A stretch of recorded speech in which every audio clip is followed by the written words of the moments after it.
सब लोगों को प्रणाम और सुप्रभात। उपस्थित हूँ आप सबके बीच में लेकर फिर से वही विषय वस्तु, वही दीवाना दिल, मस्ताने आप और परवाना हमारा सब्जेक्ट, जिसका नाम है लॉ। तो हम लोग jurisprudence, interpretation and general laws में the right to information act पढ़ना शुरू कर चुके थे। हम लोगों ने उसका इंट्रोडक्शन लिया, बहुत ही प्यारे तरीके से हम लोगों ने इसका इंट्रोडक्शन लिया। फिर हम एक कंसेप्ट पे आए थे, वो थी राइट टू नो। तो आइए देखते हैं राइट टू नो पे क्या कहना चाह रहे हैं ये। Right to know, the right to know is essential in participatory democracy. Participatory democracy यानी कि वो डेमोक्रेसी जिसके अंदर हर जनता का, हर नुमाइंदा, जनता का हर व्यक्ति पार्टिसिपेट करता है। भाई मैं भी वोट डालता हूँ, आप भी वोट डालते हो, तो ये एक पार्टिसिपेटरी डेमोक्रेसी है। तो पार्टिसिपेटरी डेमोक्रेसी में राइट टू नो एक इम्पॉर्टेंट चीज़ है। जब तक कि मैं जानूंगा नहीं, तब तक कि मैं पता नहीं लगा पाऊंगा कि कौन सही कर रहा है, कौन गलत कर रहा है। फिर सुनना, मुझे पता लगेगा कि रेलवे मंत्रालय में घोटाला हुआ तो मैं सोचूंगा अच्छा बीजेपी के रेल मंत्रालय में घोटाला हुआ, मतलब अगली बार बीजेपी को वोट नहीं देना है। कांग्रेस ने राष्ट्रमंडल खेलों में घोटाला किया तो कांग्रेस को वोट नहीं देना है।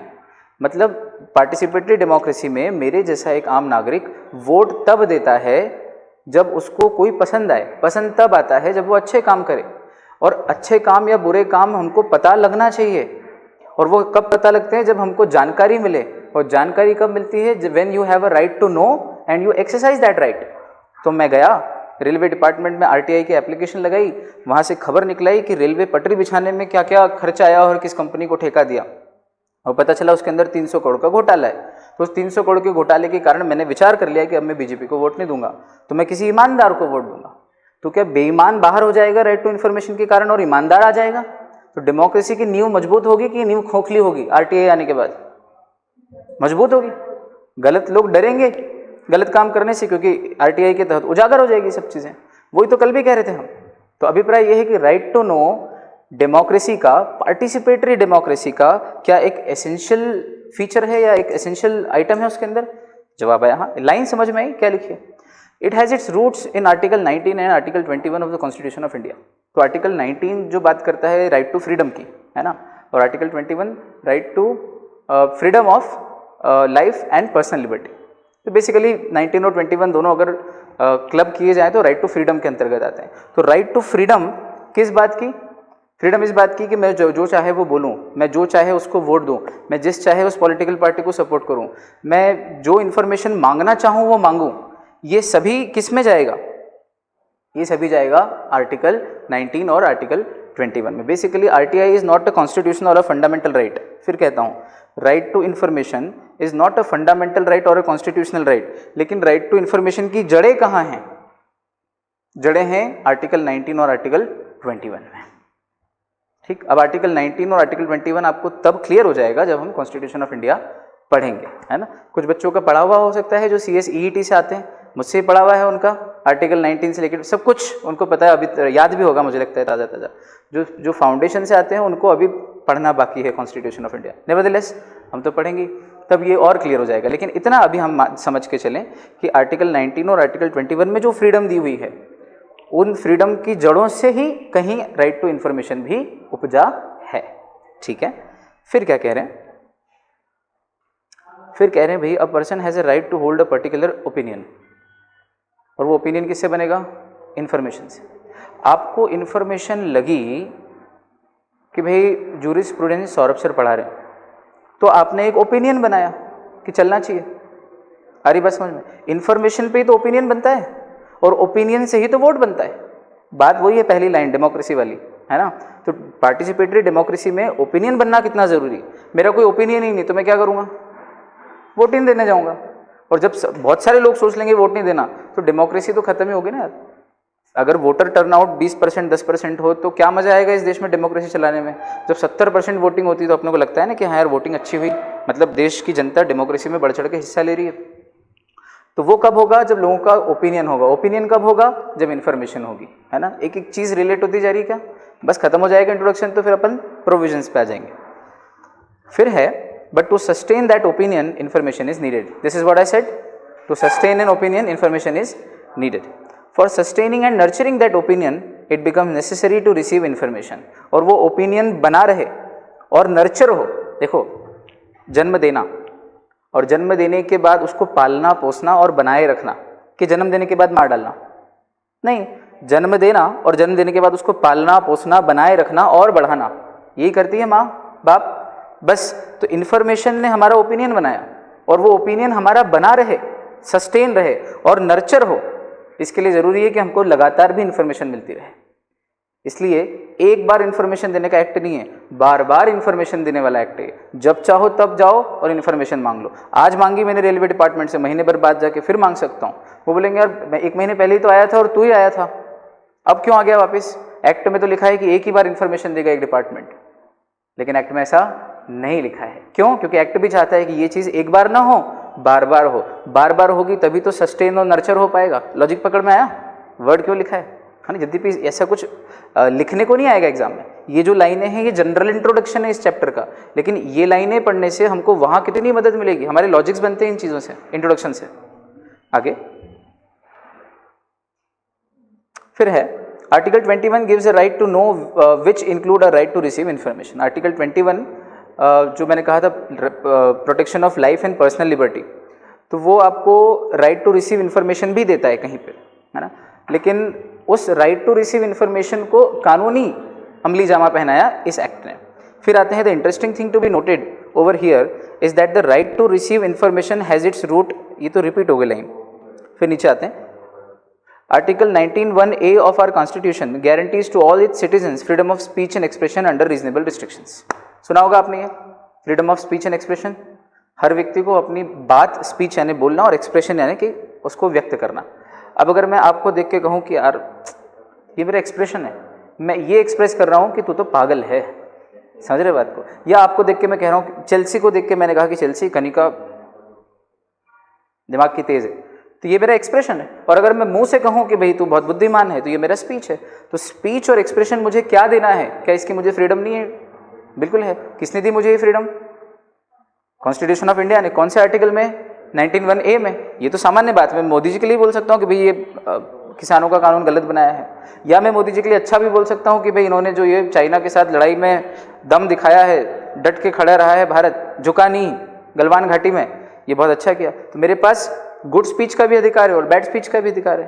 तो जब मेरे पास अच्छा बुरा बोलने का अधिकार है तो अच्छे बुरे ओपिनियन का भी अधिकार है, और जब अच्छे बुरे ओपिनियन का अधिकार है, जड़ें देखना, 19(1)(a) आपको freedom of speech and expression देता है, और उन जड़ों से ही निकल के मेरे पास राइट टू इन्फॉर्मेशन आया है। तो 21 और 19(1)(a) की जड़ों से निकलकर मेरे पास आया है कौन सा राइट? Right to information. देखो भाई, किसी भी संतान का जन्म माता और पिता से होता है, तो RTI रूपी संतान का जन्म किससे हुआ?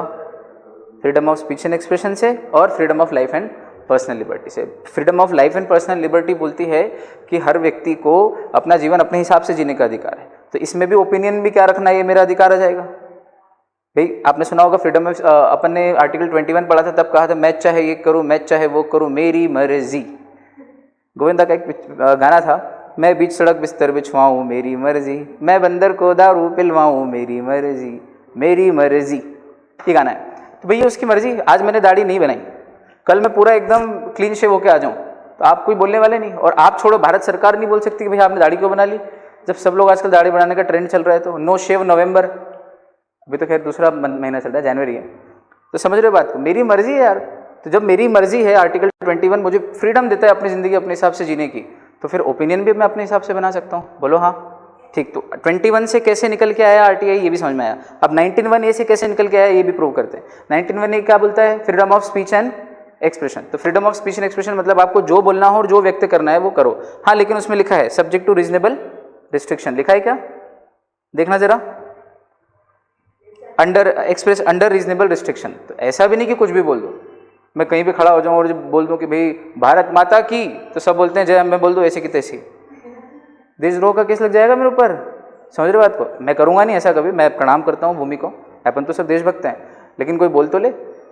और फिर कोई बोलने के बाद कहे कि भाई हम तो बोल सकते हैं, freedom of speech and expression, constitution ने हमको ये फ्रीडम दी है, तो क्या कहा जाएगा?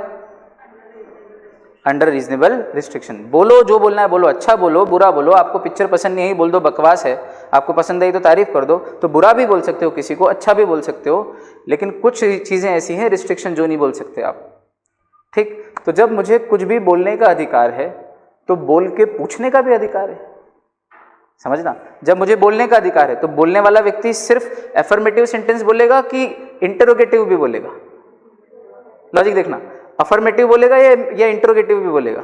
इंटरोगेटिव भी बोलेगा। इंटरोगेटिव यानी कि क्वेश्चन, और क्वेश्चन यानी कि सरकार से जाके मैंने पूछा कि भैया ये काम कैसे हुआ, हमें बताइए, तो सरकार को बताना पड़ेगा।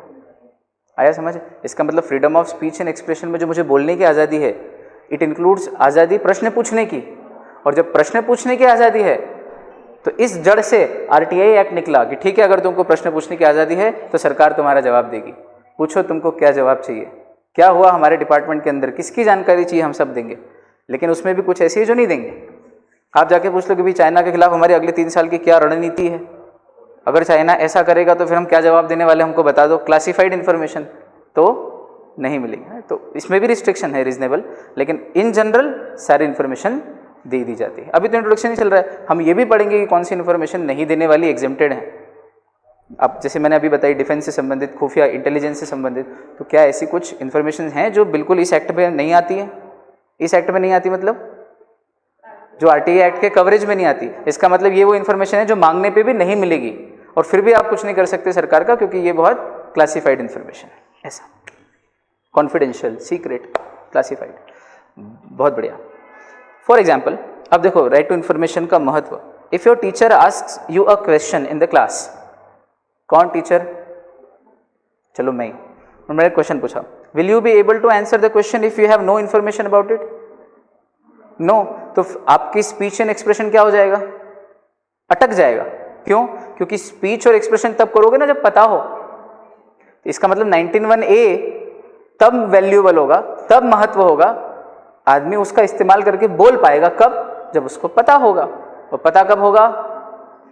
जब सरकार इन्फॉर्मेशन देगी। तो क्या करना? पता करो, पता करो, पता करो। क्या करने का है? पता करो।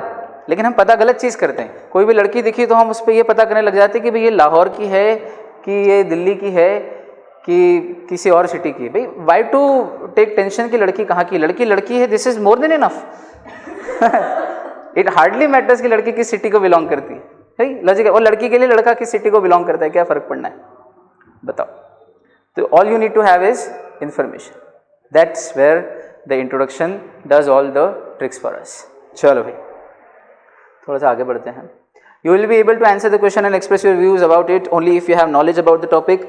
आप तभी बता पाओगे जब आपको उस टॉपिक के बारे में नॉलेज है। Similarly you will be able to effectively use your right to expression and speech only if you have information. Thus, a citizen has a right to receive information, and that right is derived from the concept of freedom of speech and expression comprised in Article 19(1)(a). तो 21 से कैसे निकला ये भी prove कर दिया, और 19(1)(a) से कैसे निकला ये भी प्रूव कर दिया। तो आरटीआई के तो जलवे।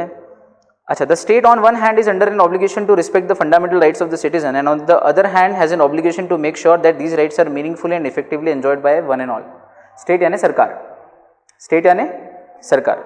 एमपी यूपी वाला स्टेट नहीं यहाँ पे है ना, या सॉलिड लिक्विड गैशियस स्टेट वाला स्टेट नहीं। Words have contextual meaning law के बच्चों, तो कहाँ पे कौन सा मीनिंग निकालना है वर्ड का ये अपन सीख रहे हैं और आगे भी सीखते रहेंगे। It's a process that goes on.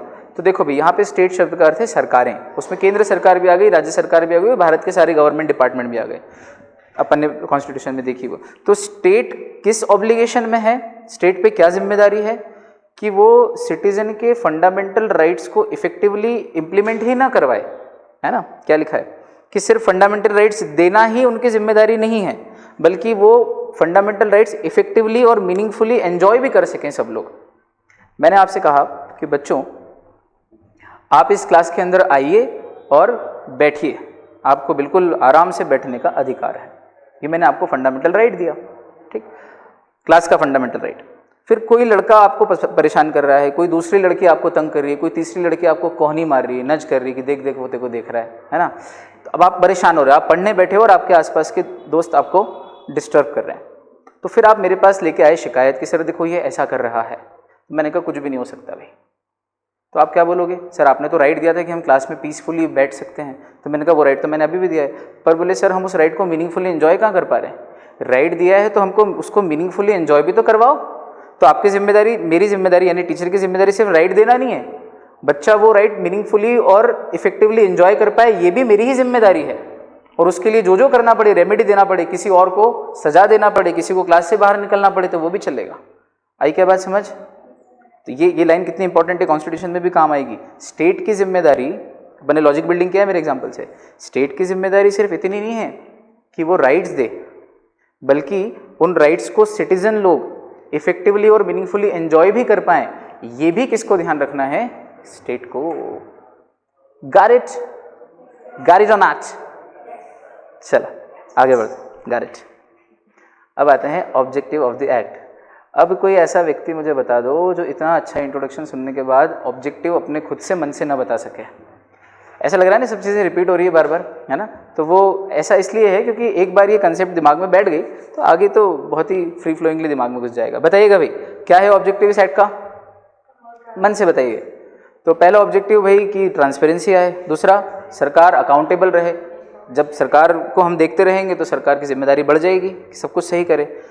पर किस पे? पब्लिक पे कि प्राइवेट पे? मतलब पब्लिक अथॉरिटीज़ पे कि प्राइवेट अथॉरिटीज़ पे? तो आप किसी एकेडमी पे जाके, जैसे हमारी एकेडमी, और यहाँ आके आप बोल सकते हो कि भाई आपने पिछले साल कितना रेवेन्यू कमाया हमको बताओ। लेकिन अगर आप इनकम टैक्स डिपार्टमेंट के पास जाके पूछते हो कि भारत में कुल कितना इनकम टैक्स रेवेन्यू जनरेट हुआ लास्ट ईयर बताइए, तो बताना पड़ेगा, क्योंकि वो पब्लिक अथॉरिटी है। आगे बात समझ? तो पब्लिक अथॉरिटीज़ पे सारी जिम्मेदारियाँ हैं। अच्छा, इट इज़ सिटीजन्स राइट, ये अंडरलाइन करने की बात है, देखो इसको अंडरलाइन कर लो बच्चों। तो देखो ऑब्जेक्टिव्स ऑफ द एक्ट पे हम लोग हैं इस पॉइंट पे। The objective of the act is to promote transparency and accountability of public authorities. It has codified the citizens right to get information. Codified means law को बनाया, Codify करना यानी कि बनाना, इनैक्ट करना। ठीक, मैं बताऊंगा एक दिन आप लोगों को कि एक्ट में और कोड में क्या अंतर होता है। हम दो तरह से पढ़ते हैं ना, एक होता है civil procedure code, criminal procedure code, Indian penal code, insolvency and bankruptcy code IBC, है ना, और एक होता है कोई भी एक्ट, नेगोशिएबल इंस्ट्रूमेंट्स एक्ट, है ना, बैंकिंग रेगुलेशन एक्ट। तो कहीं कहीं तो एक्ट लिखते हैं, कहीं कहीं कोड लिखते हैं। तो ऐसा डिफरेंस क्यों, अंतर क्या है दोनों में, मैं बताऊंगा आपको। ठीक, चिंता मत करो। तो अब पूरे चैप्टर की समरी अगर देखना हो अपने को एक छोटे से चार्ट में, तो देखो हमारे सामने है, एक बार समरी देखते हैं। Summary of the chapter. Act का नाम राइट टू इन्फॉर्मेशन एक्ट, ठीक है। Public authorities have to appoint public information officer and assistant public information officer. ठीक, पब्लिक इन्फॉर्मेशन ऑफिसर होगा और एक उसका असिस्टेंट पब्लिक इन्फॉर्मेशन ऑफिसर। जैसे मैं यहाँ खड़ा हूँ तो मैं टीचर और मेरे साथ एक बंदा खड़ा है पूरा असिस्ट करने के लिए मुझे, है ना, ताकि ये पूरा सेटअप चलता रहे। तो टीचर, असिस्टेंट टीचर अथवा असिस्टेंट। उसी तरह एक PIO और एक APIO। बोल के देखें, PIO और APIO। तो हमारा फ्रेंड है, वो पार्टी में जा रहा था, कॉकटेल पार्टी में। तो हमने उससे कहा कहाँ जा रहा हूँ, कहाँ जा रहा है भाई? तो बोले मैं तो कॉकटेल पार्टी में जा रहा हूँ। तो मैंने कहा फिर PIO। तो ये याद करना आपके PIO मतलब PKIO, पब्लिक इंफॉर्मेशन ऑफिसर। देखो मैंने डस दिया, पर आप लोगों का कर्तव्य बनता है कि हाँ, आपका कर्तव्य बनता है कि इस डसने को सहन करो। चलो, तो पब्लिक इन्फॉर्मेशन ऑफिसर और assistant public information officer appoint करने हैं किसको? हर गवर्नमेंट अथॉरिटी को। तो भारत में कितने पब्लिक इन्फॉर्मेशन ऑफिसर और असिस्टेंट पब्लिक इन्फॉर्मेशन ऑफिसर होंगे? कई सारे, हाँ कई सारे। पूछो कैसे? ये रेलवे डिपार्टमेंट, रेलवे डिपार्टमेंट के भी अलग अलग जोन, पश्चिम जोन, दक्षिण पश्चिम जोन, उत्तर पूर्व जोन, मध्य पूर्व जोन, एक एक जोन, हर जोन के अलग अलग फिर सब ऑफिसेस, ब्रांच ऑफिसेस। तो हर ब्रांच ऑफिस पे या हर लेवल पर एक PIO और एक APIO होगा। समझ रहे हो बात को? ये तो रेलवे हुआ। इरिगेशन डिपार्टमेंट, फॉरेस्ट डिपार्टमेंट, मानव संसाधन department, education department, you name it and we have it. ठीक है क्या? हाँ, आप तो नाम लो कि ये गवर्नमेंट का डिपार्टमेंट और हम बोलेंगे हाँ इसके पास एक PIO है। हर डिपार्टमेंट के पास एक PIO और APIO है। और सिर्फ डिपार्टमेंट हेड ऑफिस में ही नहीं, अलग अलग डिविजनल लेवल्स पे भी होगा अगर उसके अलग अलग लेवल्स है तो। ठीक, समझ आ गई बात? तो सबसे पहली अच्छा क्यों अपॉइंट करना है, लॉजिकली सोचो। कल को आएगा सिटीजन और बोलेगा मेरे को दो जानकारी, तो वो बोलेंगे भाई मैं तो इरिगेशन डिपार्टमेंट का बड़ा ऑफिसर हूँ, मेरा काम तो इरिगेशन का काम देखना है, मैं ये जानकारी वानकारी देने का काम नहीं करता हूँ। फिर दूसरा अधिकारी बोले मैं तो इनके साथ राउंड पे जाता हूँ। तीसरा बोले कि मैं तो वो नहर वहर खुदवाने के काम करता हूँ। तो फिर इन्फॉर्मेशन कौन देगा? तो एक काम करो, हर गवर्नमेंट डिपार्टमेंट में RTI एक्ट के तहत कोई इन्फॉर्मेशन मांगने आए तो वो देना तो पड़ेगी। तो एक PIO ही अपॉइंट करवा दो। तो हर डिपार्टमेंट में पीआईओ और एपीआईओ का काम ही ये रहेगा कि उस डिपार्टमेंट की सारी जितनी भी जानकारियां हैं उन जानकारियों को कलेक्ट करके रखेगा। क्या करके रखेगा? कलेक्ट करके रखेगा, तभी तो किसी के मांगने पर दे पाएगा, है कि नहीं? तो जानकारी कलेक्ट करके रखेगा और इन्फॉर्मेशन की कोई एप्लीकेशन लगाता है तो उसको इन्फॉर्मेशन देने का काम भी पीआईओ और एपीआईओ करते हैं। तो basically RTI act is all pervasive, लगाना जैसे planning is pervasive in all managerial functions. बोलो हाँ।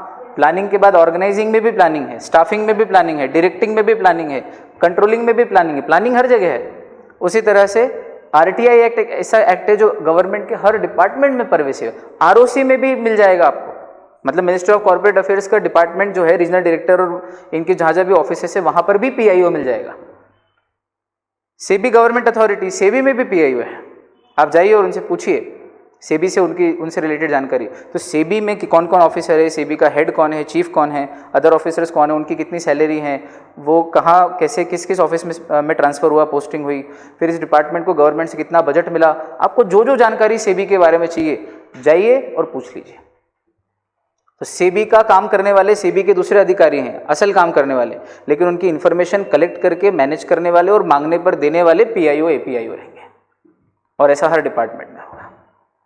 तो एक्ट को अगर इफेक्टिवली आपको लागू कराना है तो बताओ ऑफिसर्स तो अपॉइंट करने पड़ेंगे, इसलिए कर दिए। आगे, any person who seek information can make an application to PIO और एपीआईओ। लॉजिकल बात है, जिसको इन्फॉर्मेशन चाहिए, seek means who is wanting finding in information, shall go to PIO of that department और उनसे मांगेगा एप्लीकेशन लगा के। अच्छा, अगर उसने एप्लीकेशन पीआईओ को लगाई है, if the application is made to PIO, तो PIO shall provide the requested information, and if he has made an application to assistant PIO, then he will forward the request to PIO.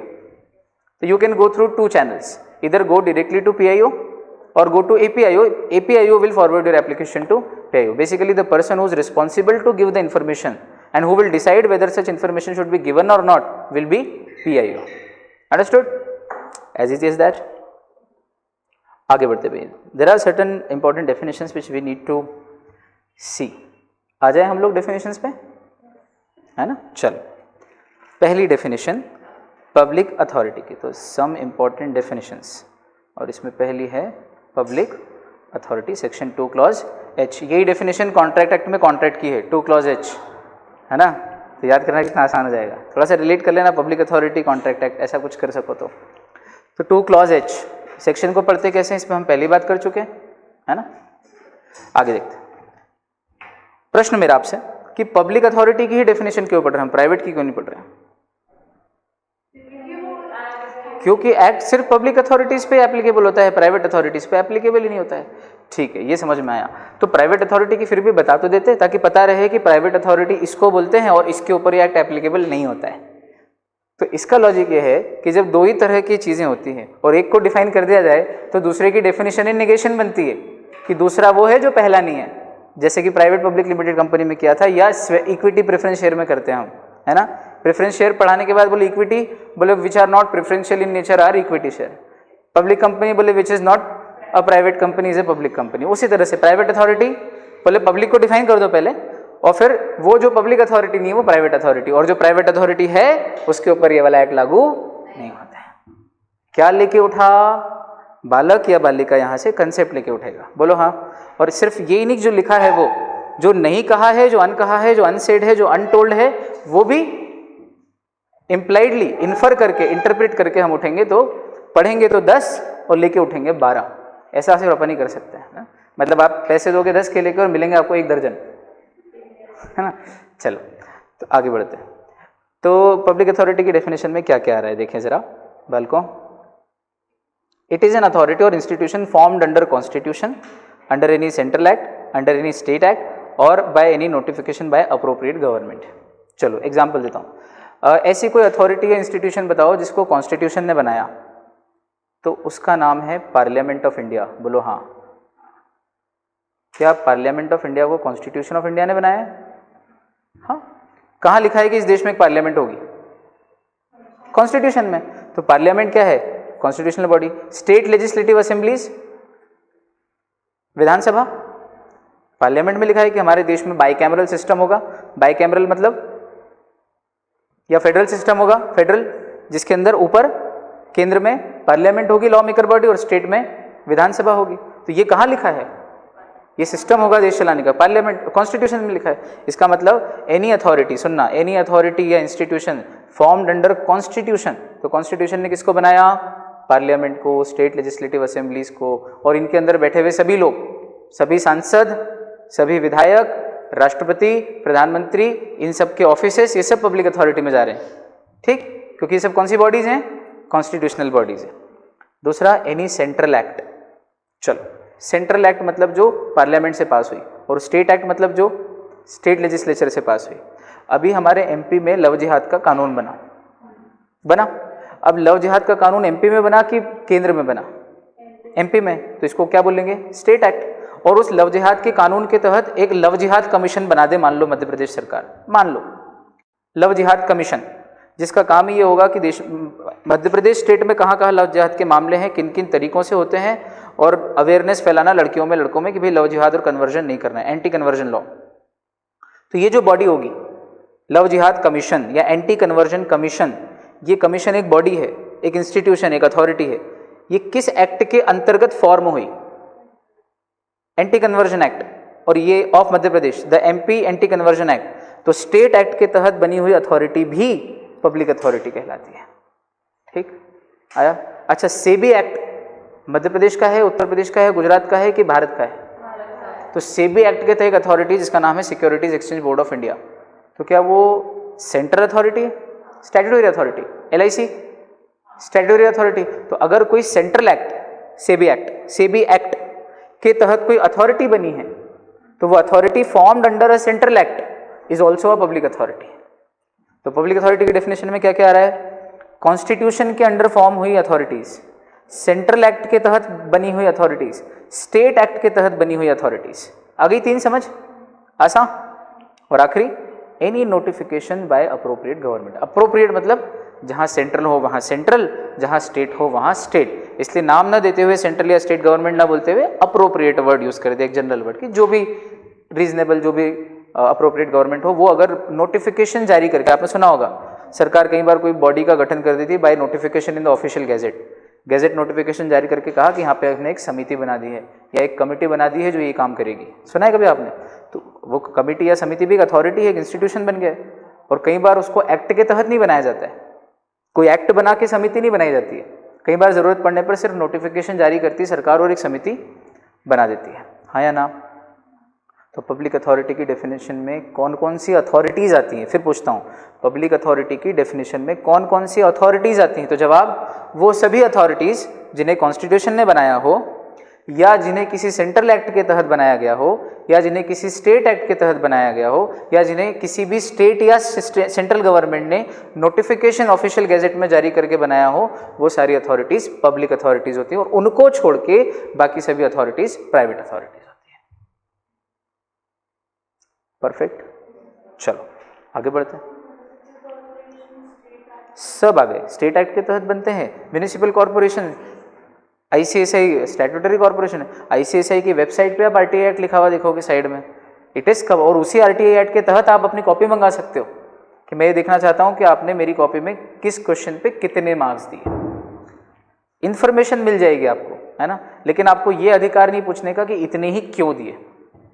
मतलब आप ICSI से क्या पूछ सकते हो, क्यों नहीं पूछ सकते, ठीक। इवन ICAI से there is a famous case law of ICAI versus Shounak, SHOUNAK, Shounak, जिसमें ये कोर्ट का डिसीजन है कि RTI एक्ट के दायरे में होने के बावजूद भी ICAI कॉपी में कितने नंबर दिए हैं ये तो दिखा देगी, कॉपी भेज देगी आपके घर पे कि आप देख लो आपको इतने नंबर दिए हैं, इस क्वेश्चन में इतने हैं, पूरी कॉपी देख लो।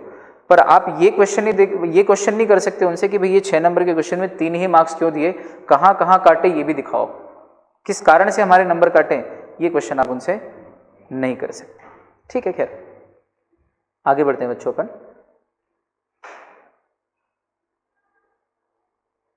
अगली डेफिनेशन है इंफॉर्मेशन की। That's cool. इंफॉर्मेशन की डेफिनेशन भी पढ़ना पड़ रही, सोचा था कभी आपने? इंफॉर्मेशन तो इंफॉर्मेशन है, बस जहाँ से मिली वो इंफॉर्मेशन, पर एक्ट में डिफाइन करनी पड़ती है हर चीज़। पूछो क्यों? कल को कोई व्यक्ति जाएगा और किसी भी गवर्नमेंट डिपार्टमेंट में बोलेगा कि मुझे ये वाली जानकारी चाहिए, और वो कह देगा भाई ये वाली जानकारी इन्फॉर्मेशन ही नहीं है, एक्ट में लिखा है कि इन्फॉर्मेशन देना चाहिए, तो जो इन्फॉर्मेशन हो वो हम तुमको देंगे, पर ये वाली जो बात है ये इन्फॉर्मेशन ही नहीं है तो क्यों दे। तो बहुत सारी बातें वो छुपा ले जा सकते हैं, तो इससे बढ़िया है कि राइट टू इन्फॉर्मेशन में क्या दी जाएगी, इन्फॉर्मेशन। तो इन्फॉर्मेशन शब्द का ही मीनिंग समझा दो कि इसमें क्या क्या आता है, तो हमेशा का झगड़ा लफड़ाई खत्म हो जाएगा। तो इन्फॉर्मेशन की डेफिनेशन में क्या क्या आता है, तो उन्होंने कहा section 2 clause F, in this act information means any material in any form, कोई भी मटेरियल किसी भी फॉर्म में, समझ रहे हो बात को, कोई भी मटेरियल किसी भी फॉर्म में। अब वो फॉर्म कौन कौन से हो सकते हैं पहले देख लें, including record, document, memos, emails, opinions, advices, press releases, circulars, order, log books, contracts, reports, papers, samples, model, data material, फिर आगे held in electronic form also या hard copy form also. So basically it includes almost every type of information. कल को आप गए और आपने कहा कि पी चिदम्बरम साहब ने 2G स्पेक्ट्रम के जब लाइसेंस बांटे थे, 2G के लाइसेंस बांटे थे, तो वो क्या उन्होंने मनमोहन सिंह जी को एक नोट शीट लिखी थी, एक रेफरेंस या एक सिफारिश पत्र लिखा था कि ये फलानी साउथ इंडिया की कंपनी है, इसको दे दो आप कॉन्ट्रैक्ट, 2G का लाइसेंस दे दो, वो हम जानना चाहते हैं। तो भारत सरकार का एक डिपार्टमेंट बोलता है, मान लो डिपार्टमेंट बोलता है कि साहब ये दो मंत्रियों, प्रधानमंत्री और वित्त मंत्री के बीच की बात है, ये वाली इन्फॉर्मेशन थोड़ी दी जाएगी आपको, ये इन्फॉर्मेशन की डेफिनेशन भी नहीं आती। क्यों? क्योंकि ये इन्फॉर्मेशन थोड़ी, ये तो उन दोनों के बीच के मेल्स हैं, पत्र हैं, नोट शीट है, रेफरेंस शीट है, तो फिर ये इन्फॉर्मेशन के बाहर हो जाएगी दायरे से। सुनना है ना, अज्यूम्ड एग्जांपल। तो फिर ये जो चीज़ हुई है पी चिदम्बरम का लेटर टू मनमोहन सिंह, ये इन्फॉर्मेशन के दायरे से बाहर है। जब ये इन्फॉर्मेशन की डेफिनेशन में नहीं आ रहा है तो आरटीआई एक्ट में आप एप्लीकेशन ही नहीं लगा सकते कि मेरे को वो वाली इन्फॉर्मेशन चाहिए, क्योंकि वो इन्फॉर्मेशन ही नहीं है तो आपको मिलेगी ही नहीं। लॉजिक समझ में आया? ऐसा करके एक बहुत बड़ा घोटाला उजागर होने से बच जाएगा और देश की जनता को लगेगा सब बढ़िया हो रहा है, तो कांग्रेस फिर जीत के आ जाएगी और गलत पार्टी बार बार जीतती रहेगी, बार बार जीतती रहेगी, तो डेमोक्रेसी की जड़ें कट जाएगी। तो क्या करना? बोले इन्फॉर्मेशन की डेफिनेशन इतनी बड़ी बनाओ, इतनी बड़ी बनाओ। कितनी बड़ी बनाओ? बोले इतनी बड़ी। कैसे कैसे करते हैं इतनी बड़ी? किधर वो टेढ़ा किधर होता है शाहरुख खान? इधर इस तरह से होता है, इतनी बड़ी बनाओ। कितनी बड़ी? बोले इतनी बड़ी। ऐसे गुस्सा मत करो, इतनी बड़ी बनाओ, उसमें सबको ले लो भाई। मेमो है, ऑफिशियल मेमो होता है ना, मेमो, ईमेल, लॉगबुक, डायरेक्टरी, और आप बोलो again you name it and we have it. कोई ओपिनियन है किसी मंत्री का जिसने दूसरे मंत्री को दिया है, अपना ओपिनियन लिख के भेजा है, भैया आप पब्लिक अथॉरिटी में बैठे हो, आपका ओपिनियन भी एक इन्फॉर्मेशन है। आपने मनमोहन सिंह जी को ओपिनियन लेटर लिखा, मान लो कि हमारे हिसाब से फलाना कंपनी को दे देना चाहिए, तो ये एक इंपॉर्टेंट इन्फॉर्मेशन है। और उसका वो तो फ्रॉडुलेंट कंपनी थी, मतलब पी चिदम्बरम भी इसमें इन्वॉल्व थे, मतलब 2G घोटाले में पी चिदम्बरम और उनका बेटा कार्ति चिदम्बरम भी इन्वॉल्व है। तब तो खुली कि भैया ये कैसे इन्वॉल्व और ये क्या घोटाला हो रहा है। आई बात समझ? तो चाहे अच्छा फिर आगे लिख दिया उन्होंने हेल्ड इन इलेक्ट्रॉनिक फॉर्म। तो इसका ये तात्पर्य लगाना कि इलेक्ट्रॉनिक फॉर्म में जो है उसको भी जब हम इन्फॉर्मेशन मांग रहे हैं तो जो हार्ड कॉपी फॉर्म में होगी वो तो इन्फॉर्मेशन होगी। तो इसका बेसिकली मीनिंग ये होगा कि वेदर इन इलेक्ट्रॉनिक फॉर्म और इन फिजिकल फॉर्म, ये सभी चीजें। तो ईमेल तो इलेक्ट्रॉनिक ही होगा, लेकिन अगर ईमेल का ई हटा दो तो मेल हो जाएगा। मेल यानी डाक, पत्र, चिट्ठी, हार्ड कॉपी में। तो कोई भी पेपर। अच्छा सैंपल कैसे आएगा यार? सैंपल भी इंफॉर्मेशन है। पूछो कैसे? ब्रिज बन रहा है और वहां पे सीमेंट है और मैं देश का नागरिक हूँ, टैक्स भरता हूँ, तो मैं देखना चाहता हूँ कि ये ब्रिज जो बन रहा है किस क्वालिटी की सीमेंट से बन रहा है। तो मैंने आरटीआई एप्लीकेशन लगाई कि I want to know the quality by taking a little bit of sample of the cement used in the construction of bridge. तो उनको देना पड़ेगा। Even a sample is an information, model is an information. Model, एक सरकारी अस्पताल बन रहा है तो आर्किटेक्ट ने उसका छोटा पहले मॉडल बनाया थर्माकोल का कि ऐसा बनेगा, ये अंदर से ऐसा दिखेगा। बिल्डर लोग अपनी बिल्डिंग का पहले मॉडल बनाते, देखा होगा आपने। तो आर्किटेक्ट ने मॉडल बनाया, तो मैं इन्फॉर्मेशन में मॉडल देखना चाहता हूँ कि हमको तो वो मॉडल दिखाओ कि किस मॉडल पे बनेगा ये अस्पताल। मुझे लग रहा है कि ये ठीक नहीं है मॉडल, मुझे देखना है, बस मुझे दिखा दो। वो मॉडल देखना ही मेरी इन्फॉर्मेशन है। आगे बात समझ? Sample, model, circular, order, contract, सरकार का किस कंपनी से कितने का कॉन्ट्रैक्ट है, कितने हज़ार करोड़ का, वो भी, reports, papers, anything, press release सरकार जारी करती है, वो सब कुछ इंफॉर्मेशन की डेफिनेशन में आते हैं। क्या आप इस बात को समझ पाते हैं? पक्का एकदम? बहुत बढ़िया। पार परफेक्शन, पार परफेक्शन। आगे बढ़ते हैं। देखो भाई, अगली डेफिनेशन है बहुत आसान और बहुत प्यारी, सबसे इंपॉर्टेंट, राइट टू इंफॉर्मेशन की। अब ये भी हमको समझ में आ रहा है, सर इन्फॉर्मेशन समझ में आ गई हमको। इन्फॉर्मेशन किसको बोलते हैं? बोले ये सब चीज़ों को इन्फॉर्मेशन बोलते हैं, और राइट मतलब तो अधिकार। तो ये सब चीज़ें जो लिखी हैं ये किसी सरकारी डिपार्टमेंट में पहले तो मैनेज होगी एपीआईओ पीआईओ के पास, और जब चाहो तब मांग सकते हैं और वो एक पर्टिकुलर टाइम लिमिट के अंदर अंदर दे देगा। तो बस ये जो इन्फॉर्मेशन है ये हमको मिल जाए, ये हमारा राइट है। तो इसको अलग से समझाने की क्या जरूरत है? तो उन्होंने कहा नहीं, there can still be things which are unclear, which are ambiguous, तो let's clear them up front. जब अंदर घुसे रहे हो एक्ट में तो एक बार पहले राइट टू इन्फॉर्मेशन की डेफिनेशन भी पढ़ते ही चलो ना। जा क्या रहा है? बोलो तो पढ़े ना, तो छोड़ देते हैं एक काम करते हैं, ऐसा अपन बीच बीच में से पढ़ लेते हैं, है ना। एक आध जो मेरे को अच्छे से आ रहा है वो पढ़ा देता हूँ, फिर और जो नीचे अच्छे से आता है वो पढ़ा देता हूँ, बाकी आप पढ़ लेना, हो गया। फीस जो है डबल दे देना और पढ़ आधा लेना पूरा पढ़ेंगे, कुछ भी नहीं छोड़ने वाले। तो देखो, in this act right to information means the right to information accessible under this act which is held by or under the control of any public authority. किसी भी पब्लिक अथॉरिटी के अंडर में या उसके द्वारा, बाय यानी कि उसके द्वारा या उसके अंडर में जो भी हेल्ड की गई, हेल्ड मीन्स रखी गई है, होल्ड यानी पकड़ना, इसका past tense held. Past tense का यूज़ किया है यहाँ पे, पैसिव वॉइस में सेंटेंस बना held by a public authority, तो सब्जेक्ट बाद में जा रहा है। इसका अगर एक्टिव बनाओगे तो अ पब्लिक अथॉरिटी होल्ड्स इंफॉर्मेशन, है ना। और अगर इसका पैसिव बनाओगे तो information held by public authority. चूंकि ये पैसिव वॉइस में है, सिंपल, तो पैसिव वॉइस में होने के कारण पास्ट टेंस यूज किया। लेकिन अगर इसका एक्टिव वॉइस करेंगे तो होल्ड वर्ड आएगा, और होल्ड यानी पकड़ के रखिए, यानी अपने पास संभाल के रखिए। तो बेसिकली मीनिंग क्या है? किसी भी पब्लिक अथॉरिटी के द्वारा जो इन्फॉर्मेशन संभाल के रखी गई है, जो अपने पास रखी गई है, वो इन्फॉर्मेशन को एक्सेस कर पाना, पहुंच पाना, उस इन्फॉर्मेशन को देख पाना, पढ़ पाना, यही तो आरटीआई है। और इसमें क्या क्या इंक्लूड होता है? Taking notes. मतलब अगर मैं कहूँ कि ये जो एक्सेसिबल वर्ड है ना, इस एक्सेसिबल वर्ड का इंटरप्रिटेशन है नीचे, ये जितना इंटरप्रिटेशन है, ये 1 2 3 4 दिख रहा है आपको? ये जो 4 हैं, ये किसका इंटरप्रिटेशन है? किस वर्ड का? एक्सेसिबल का। समझ रहे हो? एग्जाम्पल देता हूं मेरे तरीके से, कंसेप्ट बिल्डिंग का। जैसे मैंने कहा कि आपकी स्कूल के प्रिंसिपल के पास एक्सेस है, जाओ, मेरी तरफ से आपको अधिकार है, you have an access to the principal of the school. तो आपने कहा सर एक्सेस है मतलब क्या? मैं एक्सेस है तो उसमें क्या क्या कर सकता हूँ? मैंने कहा आप उनके कमरे में जा सकते हो, पूछ के, मैं आई कम इन सर। वो कहीं मिल जाए रास्ते में तो उनको रोक के गुड मॉर्निंग करके उनसे कुछ पूछ सकते हो। वो अगर स्टाफ रूम में गए हों तो भी आप मैं आई कम इन सर बोल के उनके पास जा सकते हो। वो अगर सब बच्चों के साथ बैठ के कभी लंच कर रहे हो, बहुत ही जॉली नेचर के प्रिंसिपल, तो उनके पास जाके बैठ के भोजन कर सकते हो। The word access means you can approach him in any which way. तो एक्सेसिबल को समझाने के लिए उन्होंने और अच्छे से इंटरप्रेट कर दिया। ठीक, कंसेप्ट बिल्ड हुआ, कंसेप्ट बिल्ड हुआ। अब आओ, तो पब्लिक अथॉरिटी की किसी भी इंफॉर्मेशन जो उन्होंने होल्ड कर रखी है उसको आप एक्सेस कर सकते हो, ये आरटीआई का मतलब है। तो फिर एक्सेसिबल का क्या अर्थ है?